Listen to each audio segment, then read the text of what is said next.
Hi friends, అందరికీ నమస్కారం. అంజలి కథలకి స్వాగతం. అమృత కలశం 38వ భాగం. రుద్రకేసరుడు గుహను చేరిన మరుక్షణం వాసంతికకు స్పృహ వచ్చేటట్లు చేసి తన మంత్రశక్తితో ఆమెకు పూర్వస్మృతులు లేకుండా చేసి తను ఆమెకు సాక్షాత్తు అన్నయ్యనని చెప్పి ఆమె చెయ్యాల్సిన పనిని విశదపరిచాడు. ఈ మార్పు జరిగిన మరుక్షణంలో ఫకీరు చెరలో ఉన్న సమిదకు గతం గుర్తుకు వచ్చింది. తను బంధించబడి ఉన్న సంగతి ముందే గ్రహించిన తను ప్రేమించిన సంజయుని గురించి ఆలోచించసాగింది. గత స్మృతులు లేకుండా చేసిన వ్యక్తికి మరణించే వరకు వాళ్లలో మార్పు రాదు. అలా కాకపోయినా మరో వ్యక్తిని అదే విధంగా పూర్వస్మృతులు లేకుండా చేస్తే క్రితం మార్చబడిన వాళ్ళు మామూలు మనుషులుగా మారి గత స్మృతులు గుర్తుకు వస్తాయి. ఇది క్షుద్ర దేవతారాధకులకు ఉన్నటువంటి శాపము. రుద్రకేసరుడి తంతు మొత్తము దుర్బిణి యంత్రంలో ఫకీరు చూడగలిగాడు. కానీ అక్కడ క్షుద్రదేవతకి రుద్రకేసరుడికి జరిగిన సంభాషణలు మాత్రం వినపడలేదు. ఎప్పుడైతే రుద్రకేసరుడు తను పెంచిన వాసంతికను బలాత్కరించి తెచ్చి గత స్మృతులు లేకుండా చేశాడో తన వద్ద బందీగా మాయామహల్లో ఉన్న సమిదకు గత స్మృతులు వచ్చి ఉంటాయి అని గ్రహించాడు. తక్షణము బయలుదేరి మాయామహల్కి వెళ్ళాడు. తీవ్రంగా ఆలోచిస్తున్న సమిదను చూసి దృష్టిని తన వైపుకు మళ్లించుకునేటందుకు పొడిదగ్గు దగ్గాడు ఫకీరు. సమిద వెనక్కి తిరిగి చూసింది. అంతలోనే చిరాకు పడుతూ మొహం తిప్పేసుకుంది. ఏమంటున్నది చిలక? జంగిగా ఉన్న యోగిని చూసి నవ్వుతూ అడిగాడు ఫకీరు. సమిద అతన్ని పట్టించుకోలేదు. ఎంత చెప్పినా విననంటున్నది. ఇప్పుడు ఎవరెవరి పేర్లను స్మరించుకుంటోంది. వాళ్ల కోసము కుమిలిపోతుంది. ఇందువలన ప్రయోజనం శూన్యమని తెలిసినా వృధాశ్రమ పడుతుంది. చిన్నగా నవ్వి జంగీని అవతలకు వెళ్ళమన్నట్లు కనసేగ చేశాడు ఫకీరు. జంగి అవతలకు వెళ్ళింది.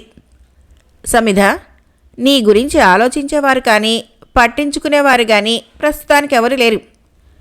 ఎప్పటికైనా నాదానివి అయి ఉండాలి. లేని ఆశలు పెట్టుకొని వృధా ప్రయాసతో ఎందుకు ఆలోచిస్తున్నావు? చెప్పినట్లు విని నాకు లొంగిపో. సర్వసుఖాలు అందజేయగలను. అతిక్రమించిన నా మాటల గురించి పట్టించుకోకపోయినా జరగబోయేది మాత్రం నేను ఊహించలేను. నువ్వు కూడా ఊహించలేవు. ఏమంటావు? చెంగున గంతేసి నా కౌగిట వాలితే అమరసుఖము అందిస్తాను. రా రా రా అన్నాడు. అది జన్మకు జరగదు, ఖచ్చితంగా చెప్పింది. ఫకీరు పెద్ద పెట్టున నవ్వాడు. జరగదు అనునదే జరిపించటము నాలోని గొప్పతనం. అదేదో ఇప్పుడే చూస్తాను. ఆవేశంతో పళ్ళు కొరికాడు. తన మాట వినలేదన్న రోషంతో శరీరాన్ని పెంచుకున్నాడు. విసురుగా 2 అడుగులు వేసి సమిద చేతిని పట్టుకొని పెద్ద పెట్టున వికటాట్టహాసం చేస్తూ కౌగలించుకోపోయాడు. సమిద పెనుగులాడుతుంది. ఫకీరు పట్టించుకోకుండా ఎడమ చేతితో పమిట చెంగును గట్టిగా పట్టుకున్నాడు. సమిద వదలమని అరుస్తున్నా ఇది అతను వినిపించుకోవటం లేదు. ఫకీరు కళ్ళలో కామావేశం నిండి ఉంది. ఆమె శీలాన్ని అపహరించడమే లక్ష్యంగా పెట్టుకుని ఆమె పెనుగులాడుతున్నా పట్టించుకోకుండా తన ప్రయత్నంలో తనన్నాడు. అంతలో ఏదో హస్తం అతని వెన్నును చెరచి విసురుగా వెనక్కి గుంజింది.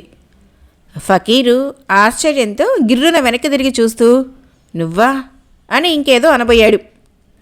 ఆ వచ్చిన వ్యక్తి అతని మాటల్ని పట్టించుకోలేదు. గట్టిగా ఫకీరును మొఖం మీద బలంగా గుద్దాడు. అతనికి మూర్ఛ వచ్చినంత పనైంది. మెదడు అదిరింది. తూలి వెనక్కి పడ్డాడు. నడుము దగ్గర దోపుకొని ఉన్న మంత్రపు ఎముకను తీస్తున్నాడు కఠినంగా చూస్తూ ఫకీరు. దేవకాంత వికాసిని కాలుగాలిన పిల్లిలాగా తన మందిరంలో తిరుగుతూ ఉంది. ఆమె మస్తిష్కంలో గిరిధర్ మాత్రం మసులుతూ ఉన్నాడు. అతన్ని గురించి దృష్టిని తిలగించ ప్రయత్నించింది కానీ విఫలురాలైంది. అది ఆమెకు అలవిగాని సమస్యగా పరిణమించింది. తనే స్వయంగా గిరిధర్ను వైతరణి నది వద్దకు అల్లంత దూరంలో విడిచిపెట్టింది. అక్కడి నుంచి శూద్రకొండల ప్రాంతానికి వెళ్ళాడు. అక్కడి నుంచి లోయ వరకు వెళ్ళి లోయలో తొంగి చూడటం వరకు తన దృష్టిన చూసింది. తాబేలు రూపంలో బంధించబడి ఉన్న తన జీవన్ని చూడలేకపోయింది. గిరిధర్ తన వద్ద ఉంగరం తీసి లోయలోకి పడవేసే వరకు కూడా గమనించింది. తర్వాత జరిగే తంతును కూడా చూడాలనిపించింది. కానీ చూడలేకపోతున్నది. తను ఇచ్చిన మణిని తలలో పెట్టుకుని అంతర్ధానమయ్యాడు గిరిధర్. అంతవరకు తెలుసుకున్నది. కానీ తదుపరి జరిగిన కార్యక్రమాన్ని గ్రహించలేకపోతున్నది. మెదడులో ఏవేవో వెర్రిమొర్రి ఆలోచనలు ప్రారంభిస్తున్నాయి. గిరిధర్ ఏమయ్యాడు? ఏ దుష్టుడు అయినా అతన్ని బంధించి ఉంచాడా? లేక మరో మంత్రవేత్త దొరకపుచ్చుకున్నాడా? ఎటూ తోచక మనోవ్యధకు గురి అయింది. గిరిధర్ తనకు సహాయపడి తన ప్రియుడు జీవన్కి యథారూపం తెచ్చిన తక్షణము అతనికిచ్చిన మాట ప్రకారం స్వర్గంలో బంధించబడి ఉన్న స్వర్ణని చెర విడిపించి భూలోకానికి తను తీసుకువెళ్ళాలి. అది తనకు సాధ్యమవుతుందా? తన ప్రయత్నాన్ని స్వర్ణ మీద వాంఛ పెంచుకున్న మహేంద్రుడు పసిగడితే మొదటికే మోసం వస్తుందేమో. ఏ మనస్తత్వాలు ఇవి? స్వర్గాన్ని అరచేతిలో పెట్టుకొని పాలిస్తున్న ఇంద్రుడి స్వభావం ఏమిటి? తను మానవకాంతను లోబరుచుకొని అనుభవించి విడిచివేయాలని. దేవకన్య ఎవరూ హద్దులు దాటకూడదా? మానవ వీరుణ్ణి వరించి పెళ్లాడతానంటాం అవివేకము, హాస్యాస్పదము అవుతుందా? స్వర్గ నిబంధనలు ఇంద్రుని పట్ల ఒక విధంగానూ, ఇంద్రుని పాలనలో ఉన్న దేవకాంతల పట్ల ఒక విధంగానూ ఉండాలనా? ఏం దేవతలు, ఏం మానవులు, ఛీ అనుకుంది. మరో 2 క్షణాలు గడిచాయి. ఆలోచనలో ఉన్న వికాసినికి సమాధానం చిక్కినట్లు విసురుగా లేచి నిలబడింది. తనలో తాను నవ్వుకొని స్వర్ణను బంధించి ఉంచిన చోటునకు రహస్యంగా కలుసుకునే నిమిత్తం వెళ్ళింది. అంతవరకు స్వర్ణతో తనకు పరిచయం లేదు. అప్పుడు పరిచయం చేసుకుంటే ఇంద్రుని ధర్మమా అంటూ దేవతల మీద ఆమెలో ఎలాంటి చులకన భావం ఏర్పడిందో ఏమో. పెదాలు బిగించి ఊపిరి పీల్చుకొని కిటికీ గుండా లోపల కుమిలిపోతూ కూర్చున్న స్వర్ణను చూసింది. స్వర్ణ అని పిలిచింది. స్వర్ణ పట్టించుకోలేదు. తను నేను నీకు మేలు చేయటానికే వచ్చాను, అపకారం చేయను అని ఎన్ని విధాలా ప్రయత్నించినా స్వర్ణ వినలేదు. నన్ను నమ్మలేవా? వికాస్ని అడిగింది. నిన్ను నమ్మినా నమ్మకపోయినా నాకు సహాయం చేయాలని నిలిచినా నేను నీ సహాయాన్ని పొందదలుచుకోలేదు అన్నది స్వర్ణ. నువ్వు తెలివి మాలిందానివి. అందుకే తీసుకువచ్చి బంధించి వేధిస్తున్నాడు మీ ఇంద్రుడు. ఇక్కడి నుంచి విముక్తురాలువు కావాలంటే నా మాట విను. విముక్తురాలిని అయితానా? ఊచులో తలదూరుస్తానా? అవటానికి నేను దేవకాంతనైనా నిన్ను విడిపించాలని ప్రయత్నిస్తున్న మానవునికి మాట ఇచ్చాను. ఏమని? నిన్ను ఇక్కడి నుంచి విడుదల చేస్తానని. తనకు చేతకాక అతను నేను సహాయపడమన్నాడా? చిన్నగాని వ్యంగ్య ధోరణిలో అన్నది. ఏదైనా చెప్పేటప్పుడు ఎదుటి మనిషి ఎంతవరకు నమ్ముతాడనేది ఆలోచించి మాట్లాడటం మంచిది. తిరిగి అని గోడవైపుకు నడిచింది స్వర్ణ. తెలివి తక్కువదానా, అసలు కథ వింటే నేను సహాయపడటానికే వచ్చానో నిన్ను నమ్మించి ఇంద్రుని వశం చేయటానికి వచ్చానో అర్థమవుతుంది. దిక్కులు చూసి అంది. కాలయాపనతో గడిపితే ఇంద్రుడు వచ్చి మనిద్దరిని కూడా శిక్షించగలడు తిరిగి అంది వికాసిని. నువ్వు చెప్పదలుచుకుంది ఏమిటో చెప్పు. వినే అభిప్రాయం లేకపోయినా తనకు తెలియకుండానే అడిగింది స్వర్ణ. వికాసిని తన ఆత్మకథను క్లుప్తంగా విశదపరిచింది. స్వర్ణ ఆమెను అర్థం కానట్లు చూస్తున్నది. నేను పెళ్లాడబోయే జీవన్ను తాబేలు నుంచి విముక్తుని చేయగల బాధ్యత గిరిధర్ మీద ఉంచాను. ఆ సందర్భంగా నిన్ను ఇక్కడి నుంచి తప్పించి తన వద్దకు చేరుస్తానన్నాను. అందుకే చిన్న సలహా ఇచ్చిపోవాలని వచ్చాను అన్నది. సలహా ఇచ్చిపోవాలని వచ్చావా? నన్ను స్వయంగా వెంటబెట్టుకొని ఆయన వద్దకు తీసుకువెళ్ళడానికి వచ్చావా? నీ మీద ఇంద్రుడు కన్నెవేసి ఉంచాడు. అడుగడుగున దేవదూతలు నిన్ను కనిపెట్టుకొని ఉంటున్నారు. ఈ స్థితిలో నిన్ను వెంట తీసుకుని వెళ్తే మొదటికే మోసం వస్తుంది. అందుకని పారిపోమ్మని చిన్న సలహా ఇచ్చేటందుకు వచ్చావా? హేళనగా చూసి అంది స్వర్ణ. చెప్పినట్లు చేస్తే ఇంద్రుడే నిన్నిక్కడి నుంచి పంపించేస్తాడు వికాస్ని అన్నది. ఏంటో చెప్పు అని సమీపించింది స్వర్ణ. అదే సమయంలో దూరంగా వేగంగా అటే వస్తున్న మహేంద్రుణ్ణి చూసింది. వికాసిని ఆమెకు చెప్పవలసింది తొందరగా చెవిని పడేసి తను అక్కడి నుంచి వెళ్లాలని తొందరపడింది. మహేంద్రుణ్ణి స్వర్ణకు చూపించి ఆమె చెవిలో తను చెప్పదలుచుకుంది చెప్పింది. చెప్పినట్టు చేస్తే నిన్ను రక్షించుకున్న దాన్నైతాను. మహేంద్రుడు వెళ్ళాక మళ్ళీ వచ్చి కలుస్తాను అని రెప్పపాటు కాలంలో అక్కడ మాయమైంది వికాసిని. స్వర్ణలో ఆలోచన బయలుదేరింది. పెదవి కొరుక్కుంటూ చిన్నగా ఆలోచించి తల నుంచి పిరుదుల వరకు వ్రేలాడుతున్న శిరోజాలను ముడివేసుకుంది. పాన్పు మీద పరిచిన వస్త్రాల్ని దులిపి పక్క వేస్తుండగా మహేంద్రుడు లోపలికి అడుగుపెట్టాడు. అతన్ని చూసి చూడనట్లు అభినయించుతూ అటువైపుకు తిరిగి పక్క వేస్తున్నది స్వర్ణ. అంత క్రితము ఆ విధంగా ఎప్పుడు చేయని స్వర్ణను ఆశ్చర్యంగా చూసి, నీకెందుకు ఆశ్రమ? ఇక్కడ ఏర్పరిచిన దేవదాసులేం చేస్తున్నారు? అడిగాడు చిరునవ్వుతో. నేనే వాళ్ళని పిలవలేదు. స్వర్ణ వెనక్కి తిరిగి చూసి జవాబిచ్చింది. ఆమె చూపుల్లో కొత్తదనం కనిపించింది. నవ్వుతూ అడుగు ముందుకు వేశాడు. కూర్చోండి అంది అంతలో తిరిగి. దేవదాసీలను నువ్వెందుకు పిలవలేదు? అడిగాడు ఇంద్రుడు. మనిద్దరి మధ్య వాళ్ళు తిరగటం ఇష్టం లేక సిగ్గును అభినయిస్తూ చిరునవ్వుతో అన్నది. ఇంద్రుడు ఆమె స్వభావాన్ని అంచనా వేయలేకపోయాడు. క్రితం రోజు వరకు జరిగిన సంభాషణకి ఆనాడు ఆమె మాట్లాడే విధానానికి ఎంతో తేడా ఉంది. ఒకవేళ తనను మోసగించడానికి కాదు గదా అన్న సందేహం కలిగింది. అయినా తనెందుకు బయటపడాలి? తన నుండి తప్పించుకుపోవటం అంత సులభమైన పని కాదని తెలీదా? తన అంగీకారం లేంది దేవలోకంలో బంధించబడిన వాళ్ళెవరూ ఎట్టి స్థితిలోనూ తప్పించుకోలేరన్న గర్వము అతని ముఖంలో నలుసంత కనిపించి చటుకున మాయమైంది. అంటే మా కోరిక తీర్చడానికి అంగీకరిస్తున్నావన్నమాట. శయ్య మీద కూర్చొని అన్నాడు. స్వర్ణ 4 అడుగులు అవతలకి వేసి అంగీకరిస్తున్న భావము తల వంచి తెలియపరిచింది.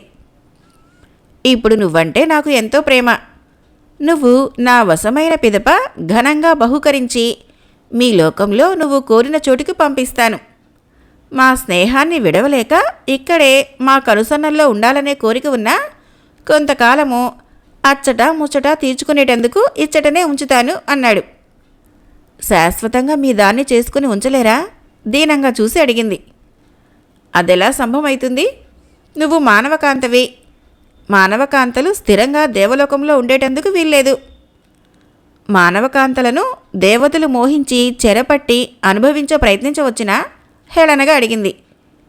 ఆమె వేసిన ప్రశ్నకు ఇంద్రుడికి కోపం వచ్చింది. అయినా ఆ సమయంలో ఆగ్రహానికి తల వంచటము అవివేకమని తలిచాడు. తెచ్చిపెట్టుకున్న నవ్వుతో, నీకు వాక్చాతుర్యం చాలా ఉందే అన్నాడు. శక్తి చాతుర్యం ఉండనప్పుడు వాక్చాతుర్యమైనా ఉండద్దు అని నవ్వింది. నువ్వు నా కోరిక తీర్చడానికి పూర్తిగా ఇష్టపడుతున్నాను. కానీ నీ కోరిక తీర్చిపోయే ముందు నా కోరికను తీర్చాలి. అంగీకారమైతే నేను సిద్ధమే అని ఇంద్రుని మాట పూర్తి కాకుండా అన్నది స్వర్ణ. దేవతలు ఆడిన మాట తప్పుతారనుకుంటున్నావా? మహేంద్రుడు ప్రశ్నించాడు. ఆ మాటకొస్తే ఇచ్చిన మాట నిలబెట్టుకోవడంలో దేవతల కన్నా మానవులకే విలువ ఎక్కువ ఉంది. స్వర్ణ ముఖంలోనూ మాట్లాడే తీరులోనూ గర్వం స్పష్టమైంది. మహేంద్రుడు నవ్వాడు. సరే, నీ మాట ఎందుకు కాదనాలి? కోరుకో అన్నాడు ఇంద్రుడు. నాకు అమృతం తాగాలని ఉంది అన్నది క్రీగంట ఇంద్రుడిని చూసి. మహేంద్రుడి ముఖం ముడుచుకుపోయింది. జనన మరణాలు గల మానవులు అమృతం తాగి యుగయుగాలు చిరంజీవులుగా ఉండే అధికార అర్హత లేదు. తన స్వబుద్ధితో కానీ తన అంగీకారంతో కానీ ఏ మానవ జీవి కన్నా అమృతం ఇచ్చి చిరంజీవిని చేస్తే తను మానవుల్లో ఒకటిగా పుష్కరము భూలోకంలో పడి ఉండాల్సి వస్తుంది. అందువలన అమృతము తను మానవులకి ఇవ్వకూడదు. ఆమె కోరికను తిరస్కరించి ఆమెలో మరో ఆశ కలిగేటట్లు చేయాలనుకున్నాడు. అంతలో ఏమిటి ఆలోచిస్తున్నారు? స్వర్ణ అడిగింది. అమృతము దేవతలే స్వీకరించాలి. మానవ దానవులు అది తాగినా త్రాగినా విషపూరితమవుతుంది. అమృతం మీద అభిలాషతో తెలియక అడిగితే అడిగి ఉండవచ్చు. అది తప్ప వేరే ఏదైనా కోరుకో, తక్షణం తీరుస్తాను అన్నాడు. స్వర్ణ నిట్టూర్పి విడిచింది. సరే, ఇంద్రుణ్ణి చూసింది. పోనీ ఈసారైనా మాట నిలబెట్టుకుంటారా? తప్పకుండా. ఆడిన మాట తప్పితే? అది మాకు అలవాట్లేదని చెప్పాను. అయితే చెప్తున్నాను వినండి. నాలో చాలా కాలంగా తీరని కోరిక ఒకటున్నది. ఇంద్రుణ్ణి చూసి అన్నది. ఏమిటది? ఐరావతం ఎక్కి స్వర్గ వీధులన్నీ ఊరేగి దేవతలందరి చేత మెప్పు పొందాలనేది. అదే ఐరావతం మీద స్వర్గం నుంచి భూలోకానికి వెళ్ళి అక్కడ మా ప్రజల దృష్టిలో దేవతగా పూజింపబడాలని ఉంది. క్రియగంట చూసింది స్వర్ణ. ఇంద్రుడి ముఖము వెలవెలా పోయింది. తన వాహనం మీద ఇతరులు ఎక్క వీలు కాని సమస్య అది. తన మీద కోరిక ఉన్నంత మాత్రాన నిబంధనలకు వ్యతిరేకంగా ఐరావతం మీద స్వర్ణను ఎక్కించటం ఎలాగా? పోనీ ఏదో విధంగా అంగీకరించినా దేవతలంతరూ చూసేటట్లు స్వర్గవీధుల్లో ఊరేగించడం ఎలా సాధ్యపడుతుంది? ఆమె అడిగిన రెండవ కోరిక కూడా సమంజసమైనది కాదు. ఏదో విధంగా ఆమెను సమాధానపరచడం తన కర్తవ్యంగా ఎంచాడు. ఆ కోరిక కూడా స్వర్గ నిబంధనలకు వ్యతిరేకంగా ఉందని చెబుతూ వేరేదేదైనా కోరికను కోరుకోమన్నాడు. స్వర్ణ చిరాకు పడింది. మీ దేవతలు ఇచ్చిన మాట ఎంతవరకు నిలబెడతారో ఇప్పటికే అర్థమైంది. ముందు కోరిక తీర్చడానికి నీళ్లు నమిలే మీ దేవతలు కోరిక తీర్చుకున్నాక తర్వాత కుక్కని తరిమినట్లు స్వర్గం నుంచి తరిమివేయగలరు. దేవకాంతలు అమృతం సేవించి ఎన్ని తరాలకైనా చిరంజీవులుగా నిలిచిపోతే మానవవంతులు మానాభిమానం గలవారు శీలవతులుగా బ్రతికిన 4 రోజులు బ్రతుకుతారు. నేను కోరిన 2 కోరికల్లో ఏది తీర్చినా నేను వెంటనే మీకు లొంగటానికి సిద్ధంగా ఉన్నాను.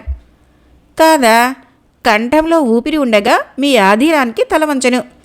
తన కోరికను తృణీకరిస్తున్నాడన్న ఆవేశంతో అన్నది స్వర్ణ. ఇంద్రుడు ఎటూ సమాధానం చెప్పలేకపోయాడు.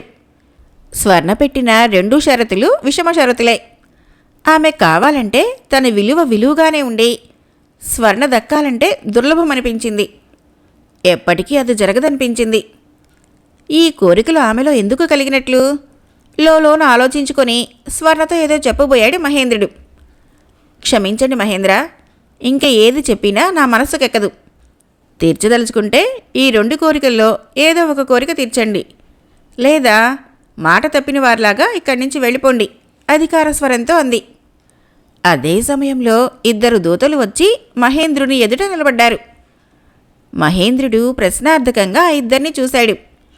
ఆ ఇద్దరూ భయపడుతూ ఒకరినొకరు చూసుకొని తిరిగి ఇంద్రుణ్ణి చూశారు. ఏం జరిగింది? ఇంద్రుడు ప్రశ్నించాడు.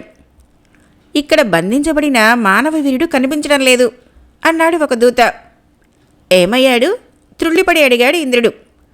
అంతా గాలించాము, ఎక్కడా లేడు. ఏమైనది అర్థం కాలేదు, అందుకని మీకు మనవి చేస్తున్నాము రెండవ దూత అన్నాడు. స్వర్ణ అక్కడికి వచ్చిన దేవదూతల్ని ఇంద్రుణ్ణి నవ్వుతూ మార్చి చూస్తున్నది. తన కోరిక తీర్చలేని స్థితి ఏర్పడిన ఆ సమయంలో గిరిధర్రు మాయమయ్యాడన్న వార్త ఇంద్రునికి చెంపబెట్టులాగా తగిలింది. అతను దేవదూతల్ని చూసి తిట్టాడు. అక్కడ నుంచి దేవదూతల్ని వెళ్ళిపోమ్మని గదమాయించాడు. దూతలు వెళ్ళిపోయారు. తిరిగి స్వర్ణను చూసేసరికి ఆమె ముఖము వికసించి ఉంది. అతను వెళ్ళిపోయాడని సంతోషపడుతున్నావా అడిగాడు దేవేంద్రుడు. అతడెవరో తెలియదు నాకు.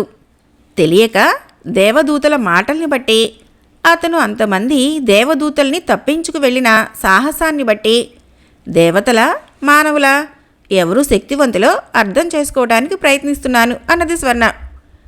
దేవేంద్రుడు విసురుగా లేచాడు. స్వర్ణ అతన్ని సూటిగా చూసింది. మనస్సు మారదుగా కఠినంగా అడిగాడు. మీది ఇచ్చిన మాట నిలుపుకోగల మనస్సు కాదు కదా? ఎదురు ప్రశ్న వేసింది స్వర్ణ. ఛీ, మొండి మనుషులు, మొండి ప్రశ్నలు. గొంతెమ్మ కోరికలు అడ్డం పెట్టి నువ్వు సుఖపడతావనే ఆశను మర్చిపో. నిన్ను ఇప్పుడే ముద్దగా చేసి భూలోకానికి పంపిస్తాను.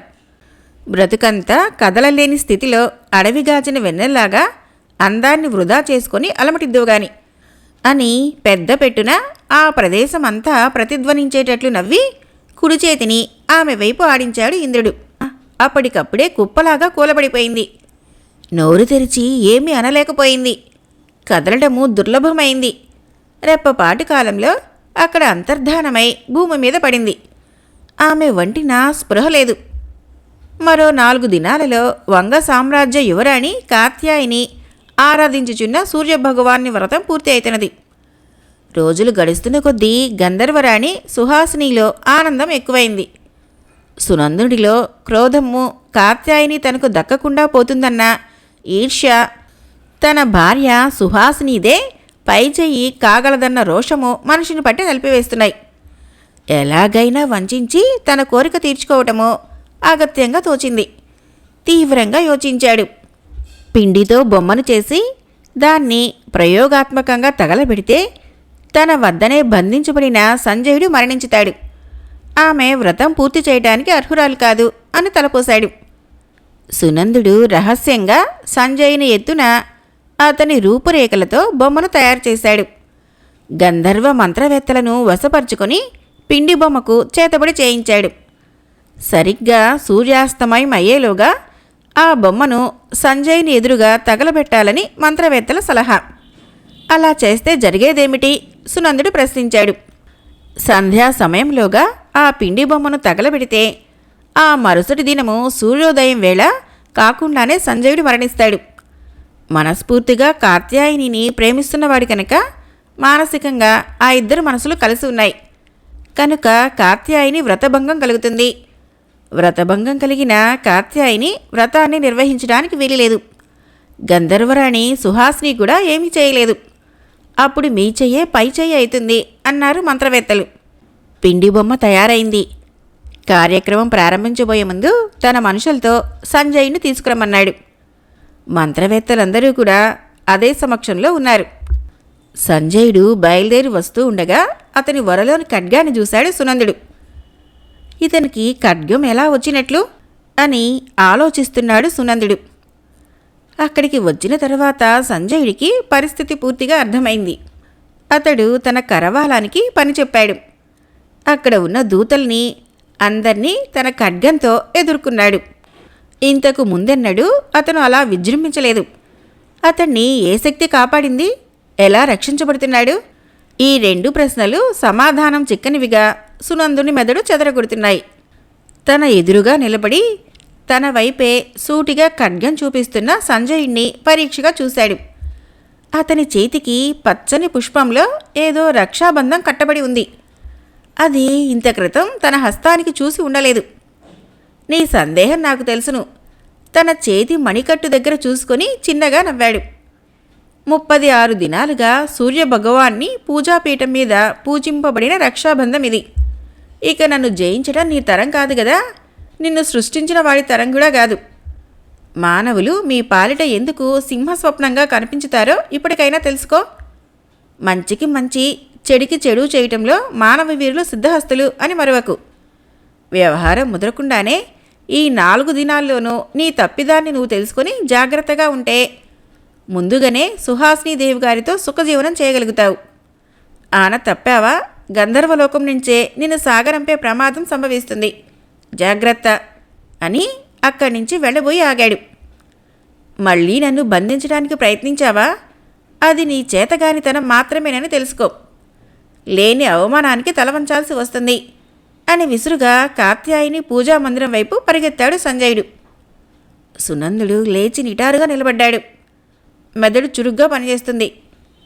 సంజయుని చేతికి ఉన్న రక్షాబంధనం ఎవరు కట్టారు? కాత్యాయినినా లేక సుహాసినీనా? కాత్యాయిని దీక్ష తీరే వరకు పూజామందిరం నుంచి బయటికి అడుగు పెట్టకూడదు. సుహాసిని తన భార్య పరపురుషులకు రక్షాబంధం కట్టే హక్కు లేదు. ఇద్దరూ కట్టకపోతే రక్షాబంధం అతని చేతికి కట్టిందెవరు? లోలోన ప్రశ్నించుకున్నాడు. సమాధానం చిక్కలేదు. తన మాటకు విలువ లేకుండా పోతున్నదని ఒక మానవ మాతృడి చేత తను పరాభవించబడినందుకు ఆవేశంతో అతని శరీరం ఉడికిపోతున్నది. ముందు రక్షాబంధం ఎవరు కట్టారో తెలుసుకోవాలి.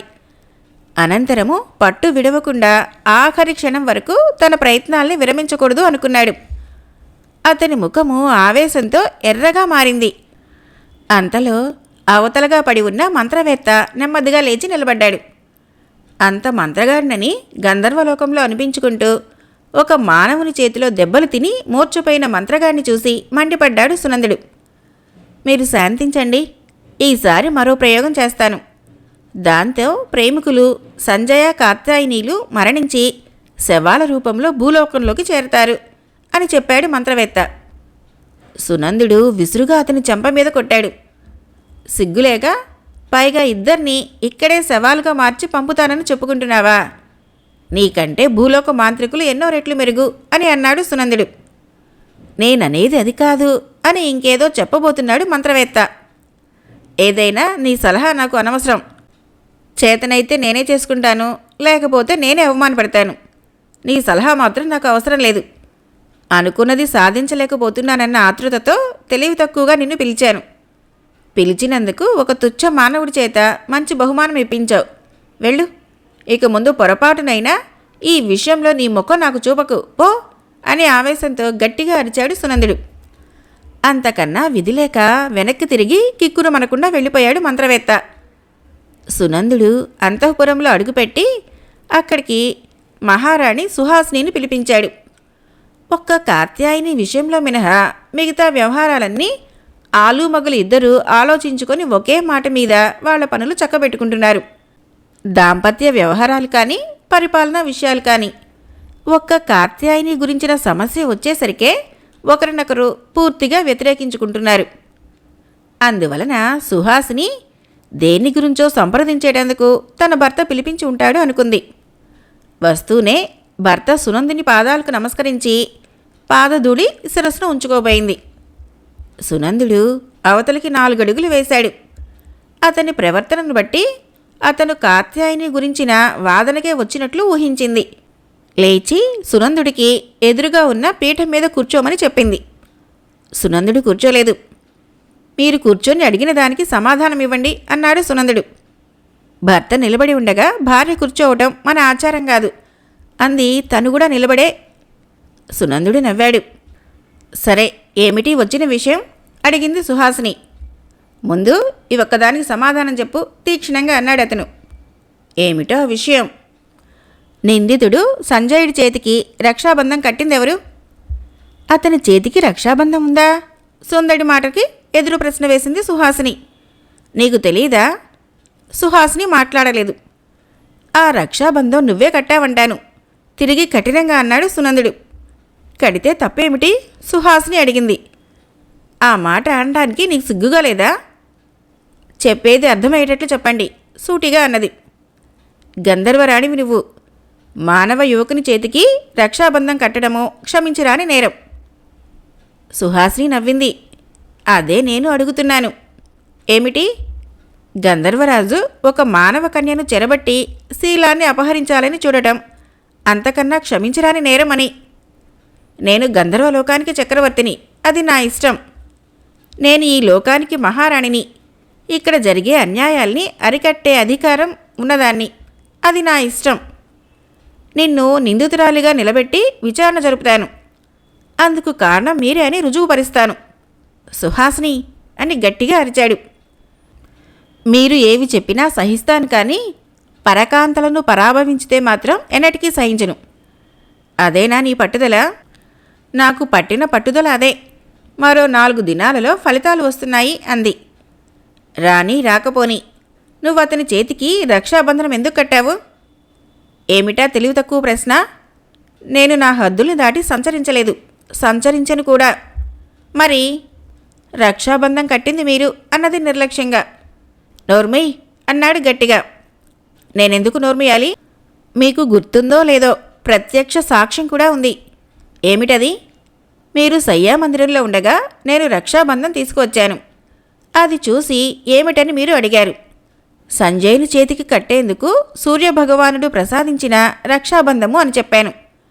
ఆవేశంతో దాన్ని నా చేతిలో నుంచి గుంజుకున్నారు. అది మీ చేతికి అందించిన వెంటనే మీ మనస్సు ఎందుకు మారిందో నాకు తెలీదు. నేను వెళ్ళి అతని చేతికి రక్షాబంధం కట్టిరమ్మని మీరే ఇచ్చారు.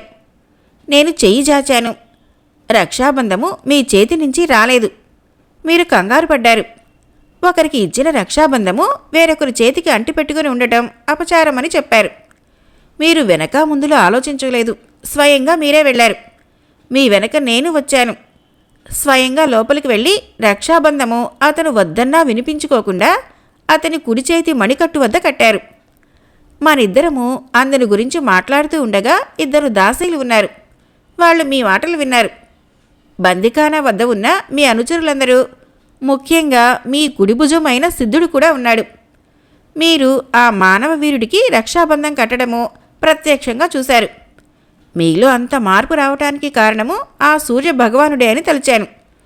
తిరిగి మనిద్దరము అక్కడి నుంచి వెళ్ళాము.